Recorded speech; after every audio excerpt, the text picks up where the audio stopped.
Like and subscribe to get new videos.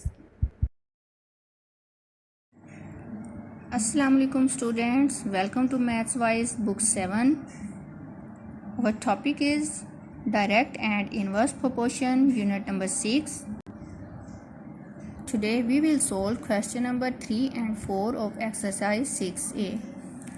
Question number 3 is 7 people need 90 days to repair and paint a heritage building. यानी कि एक heritage building को paint और repair करने के लिए 7 पीपल जो हैं उनको 90 डेज़ की ज़रूरत है।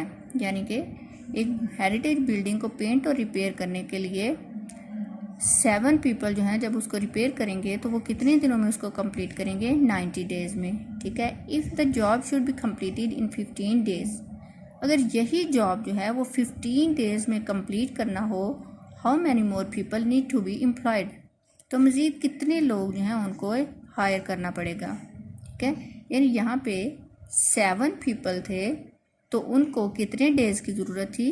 90 डेज़ की। तो अब यहाँ पे डेज़ कम हो गए हैं, अब 15 डेज़ हैं तो हमें 7 की बजाय इससे ज़्यादा पीपल की ज़रूरत होगी उसी जॉब को कंप्लीट करने के लिए। ठीक है। तो अब हम सबसे पहले क्या करेंगे, पीपल को डेज से कंपेयर करेंगे और हम फाइंड आउट करेंगे कि इसकी प्रोपोर्शन कौन सी है और फिर इसकी रेशियो वगैरह हम मालूम करेंगे। ठीक है। तो सबसे पहले हम पीपल को डेज के साथ कंपेयर करेंगे। यानी पीपल कितने थे? 7 पीपल थे और उनको कितने डेज़ की ज़रूरत थी? 90 डेज़ की ज़रूरत थी। और आगे हमारे पास अब उसी टास्क को हमने 15 डेज़ में कंप्लीट करना है, तो हमें कितने पीपल की ज़रूरत होगी? जो चीज़ हमें मालूम नहीं होती वो हम क्या करते हैं, उसकी जगह पे एक्स लिख लेते हैं। और एक्स जो है, जो चीज़ हमें मालूम नहीं होती उससे हमेशा वो हम क्या करते हैं, उसका एरो हम अप लेके जाते हैं, ऊपर वाली साइड पे लेके जाते हैं। अब यहाँ पे देखें 7 पीपल थे और 90 डेज़ थे, यानी कम पीपल थे और डेज़ ज़्यादा थे। अब यहाँ पे हमारे पास डेज़ कम है तो ऑब्वियसली अगर हमारे पास डेज़ कम है तो हमें ज़्यादा पीपल जो है वो हायर करना पड़ेंगे। ये हम अपनी तरफ से इमेजिन करते हैं कि अगर यहाँ पे डेज़ ज़्यादा थे तो कम लोगों की ज़रूरत थी। अब उसी टास्क को कंप्लीट करने के लिए हमारे पास डेज़ कम हो गए हैं तो ऑब्वियसली हमें जो है वो पीपल ज़्यादा हायर करना पड़ेंगे। ठीक है। तो सबसे पहले ये तो हमारे पास जो चीज़ हमें मालूम नहीं होती उसका एरो हम ऊपर की तरफ लेके जाते हैं। अब हम देखते हैं इसको कि ये डायरेक्ट प्रोपोर्शन है या इनवर्स प्रोपोर्शन है। ठीक है। तो अब आप यहाँ पे देखें, आपको पता है कि डायरेक्ट प्रोपोर्शन में या तो दोनों ही क्वांटिटीज़ इंक्रीज़ हो रही होती हैं या दोनों ही डिक्रीज़ होती हैं, जबकि इनवर्स प्रोपोर्शन में ऐसा होता है कि एक क्वांटिटी अगर इंक्रीज़ होती है तो दूसरी डिक्रीज़ होती है। तो अब हम ये देखते हैं कि यहाँ पे जो डेज़ हैं अगर वो 15 हैं तो पीपल हमें क्या होगी, हमें ज़्यादा लोगों की ज़रूरत होगी। यानी यहाँ पे क्या हो गया, पहले डेज़ ज़्यादा थे अब डेज़ कम हो गए हैं, और यहाँ पे पीपल पहले कम थे और यहाँ पे ज़्यादा हो जाएंगे। इसका मतलब ये है कि यहाँ पे एक क्वांटिटी जो है वो इंक्रीज़ हो रही है और दूसरी डिक्रीज़ हो रही है। यहाँ पे डेज़ जो हैं वो डिक्रीज़ हो रहे हैं और पीपल जो हैं वो इंक्रीज़ हो रहे हैं। तो इसका मतलब है ये क्या है, इनवर्स प्रोपोर्शन। तो इनवर्स प्रोपोर्शन में क्या होता है कि एरो हमेशा नीचे वाली साइड पे आता है और डायरेक्ट प्रोपोर्शन में एरो अप वाली साइड पे जाता है। तो अब हम क्या करेंगे, x divided by 7 is equal 90 divided by 15। Okay. अब हम इसको सॉल्व करेंगे। जो चीज़ हमें मालूम नहीं, x को हम इस साइड पे रहने देते हैं। अब 90 डिवाइडेड बाय 15 जो है, अब ये जो 7 है यहाँ पे डिवीजन क्या है, तो इस साइड पे अगर हम इसको लेके आएंगे तो ये क्या हो जाएगा, मल्टीप्लाई का हो जाएगा। अब हम क्या करेंगे, हम इसको कैंसिल करेंगे। ठीक है, कि ये किस तरह से कैंसिल होगा। 3 5 are 15, 3 3 are 9, 0 का 0, 5 1 are 5, 5 6 are 30। ठीक है। अब हमारे पास ये आ गया 6 मल्टीप्लाई बाय 7 इज इक्वल 42। ठीक है। अब हमारे पास कितने पीपल आ गए हैं, 42 पीपल आ गए हैं। टोटल पीपल हमारे पास 42 हैं। उन्होंने हमें क्या कहा था कि हमें 15 डेज़ में अगर इसी टास्क को कंप्लीट करना है तो हमने कितने मज़ीद लोगों की ज़रूरत होगी। तो इसका मतलब क्या है, अब हम क्या करेंगे, 42 जो है उसमें हम लोग इसमें 42 में से हम माइनस कर लेंगे 7, तो ये हमारे पास आ जाएगा आंसर 35 पीपल।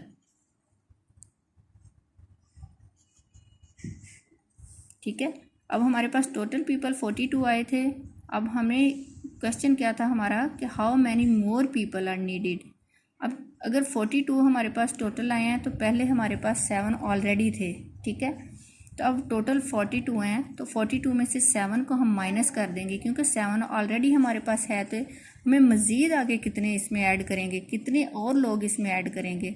तो 42 में से 7 को माइनस कर देंगे तो हमारे पास आ जाएगा 35, यानी टोटल पीपल की जो हमें ज़रूरत है वो 42 की है, लेकिन 7 हमारे पास ऑलरेडी हैं, इसलिए 7 हम इसमें से माइनस कर देंगे। तो इस तरह हमारे पास आंसर आ जाएगा 35 पीपल, यानी हमें मज़ीद कितने लोग और हायर करना पड़ेंगे, 35। नेक्स्ट हमारा है question number 4। 8 mechanical experts can assemble 4 computers in 5 hours. यानी कि 4 मैकेनिकल एक्सपर्ट्स जो हैं वो 5 आवर्स में कितने कंप्यूटर्स बना सकते हैं, 4 कंप्यूटर्स।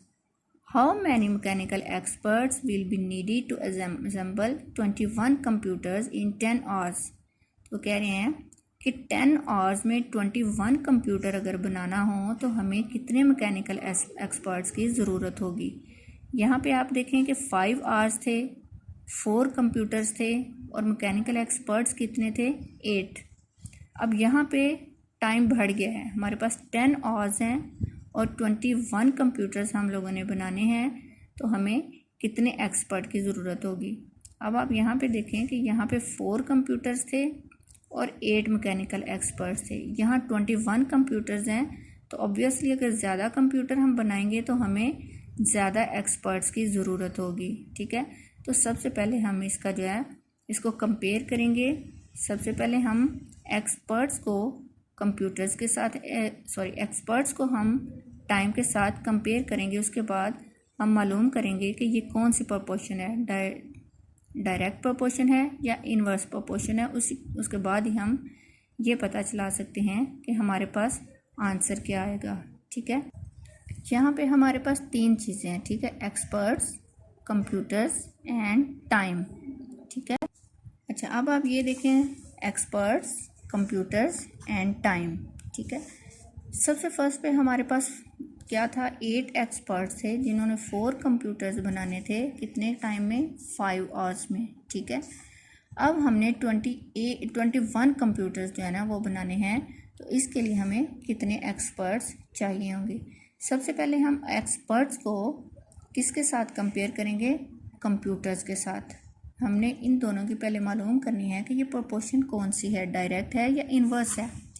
यहाँ पे देखें, ये सबसे पहले आपको ये मैं पहले भी बता चुकी हूँ कि जो चीज़ हमने मालूम करनी होती है उसका एरो हमेशा नीचे से ऊपर जाता है। ठीक है, अब हमने इन दोनों की मालूम करनी है। ठीक है, सबसे पहले हम इसको कंपेयर करेंगे इसके साथ, एक्सपर्ट्स को कंप्यूटर्स के साथ। 8 एक्सपर्ट्स हैं तो वो कितने कंप्यूटर्स बना रहे थे, 4। ठीक है, यहाँ पे एक्सपर्ट्स जो थे वो ज़्यादा थे और कंप्यूटर्स कम थे। यहाँ पे आप देखें 21 कंप्यूटर्स हैं, तो अभी हमें पता नहीं कि एक्सपर्ट्स कितने हैं, लेकिन हम खुद ही इमेजिन करते हैं कि अगर यहाँ पर कंप्यूटर्स जो हैं वो इंक्रीज़ हो गए हैं तो एक्सपर्ट्स भी इंक्रीज़ होंगे। ठीक है, यहाँ पे कंप्यूटर कम थे तो एक्सपर्ट्स भी कम थे, यहाँ पे कंप्यूटर्स इंक्रीज़ हुए हैं तो एक्सपर्ट्स भी इंक्रीज़ होंगे। जब दोनों ही चीज़ें इंक्रीज़ हो रही हैं तो इसका मतलब है कि ये कौन सी प्रोपोर्शन है, डायरेक्ट प्रोपोर्शन। और डायरेक्ट प्रोपोर्शन में एरो हमेशा कहाँ जाता है, अप। ठीक है, अब आपने इन कंप्यूटर्स को, इस चीज़ को आपने भूल जाना है। ठीक है, एक्सपर्ट्स का पहले आपने कंप्यूटर्स के साथ कंपैरिजन किया है, अब आपने एक्सपर्ट्स का इनके साथ कंपैरिजन करना है और इसका हमने देखना है कि ये कौन सी प्रोपोर्शन है। ठीक है, अब यहाँ पे देखिए 8 एक्सपर्ट्स हैं और टाइम था हमारे पास 5 आवर्स, यानी एक्सपर्ट्स हमारे पास ज़्यादा हैं, टाइम हमारे पास कम है। अब यहाँ पे हमारे पास टाइम जो है वो ज़्यादा है, ठीक है, 10 आवर्स हो गए हैं। तो अब हम खुद इमेजिन करते हैं कि अगर अब हमारे पास टाइम ज़्यादा है तो हम लोग एक्सपर्ट्स कम कर सकते हैं। यहाँ पे हमारे पास टाइम कम था, एक्सपर्ट्स ज़्यादा थे। अब हमारे पास टाइम ज़्यादा है तो हम एक्सपर्ट्स कम भी कर लेंगे तो हमारा काम जो है वो चल जाएगा। यानी अगर यहाँ पे टाइम जो है वो इंक्रीज़ हो रहा है तो एक्सपर्ट्स जो हैं वो डिक्रीज़ हो सकते हैं, ठीक है। तो जहाँ पे एक चीज़ इंक्रीज़ हो एक डिक्रीज़ हो वो कौन सी प्रोपोर्शन होती है, इन्वर्स प्रोपोर्शन, ठीक है। तो ये हमारे पास है इन्वर्स प्रोपोर्शन। इन्वर्स प्रोपोर्शन में एरो डाउन होता है, ठीक है। अब आप ये देखें x divided by 8 is equal 21 divided by 4 multiply by 5 divided by 10, ठीक है। अब सबसे पहले हम इसको क्या करेंगे, कैंसिल करेंगे। जो कैंसिल हो सकता है उसको हम कैंसिल करेंगे, जो कैंसिल नहीं हो सकता उसको हम कैंसिल नहीं करेंगे, ठीक है। अब हम यहाँ पे कैंसिल करेंगे कि इनमें से कुछ कैंसिल हो रहा है। ये 5 1 टाइम 5 एंड 5 2 टाइम 10, ठीक है। अब आप देखिए कि यहाँ पे मज़ीद और कुछ भी कैंसिल नहीं हो रहा, तो हम क्या करेंगे, x divided by 8 is equal 21 by 4 multiply 1 by 2, ठीक है। अब इस x को हम इधर ही रहने देंगे, ठीक है। 21 डिवाइडेड बाई 4 मल्टीप्लाई 1 बाई 2। अब आप ये देखें इस 8 को हम इस साइड पे शिफ्ट कर देंगे, तो जब हम इनकी डायरेक्शन चेंज करते हैं तो ये इधर अगर डिवीजन का है तो यहाँ पे आके ये मल्टीप्लिकेशन का हो जाएगा, ठीक है, मल्टीप्लाई बाय 8। अब हम देखेंगे कि ये कोई कैंसिल हो रहा है, इसको तो हम कर देंगे। 4 1 ज़ा 4, 4 2 ज़ा 8, 2 1 ज़ा 2, 2 1 ज़ा 2, यानी इन सब को कैंसिल करने के बाद हमारे पास क्या बचा, 21। इसका मतलब ये है कि 21 कंप्यूटर्स को 10 आवर्स में बनाने के लिए हमें कितने एक्सपर्ट्स की ज़रूरत होगी, 21 एक्सपर्ट्स, ठीक है। 21 experts are needed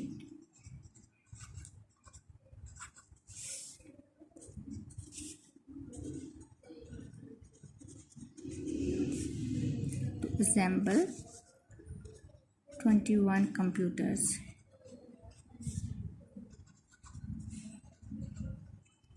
ठीक है। यानी हमारे पास पहले 8 एक्सपर्ट्स थे, हमने 4 कंप्यूटर्स के लिए 8 एक्सपर्ट्स की ज़रूरत थी। अब हमें 10 आवर्स में 21 कंप्यूटर बनाने के लिए कितने एक्सपर्ट्स की ज़रूरत थी, तो हमारे पास आंसर आ चुका है। हमें 21 एक्सपर्ट्स जो हैं उनकी ज़रूरत होगी 21 कंप्यूटर्स को असेंबल करने के लिए, ठीक है। I hope that all of you will understand the questions very well. अल्लाह हाफिज़।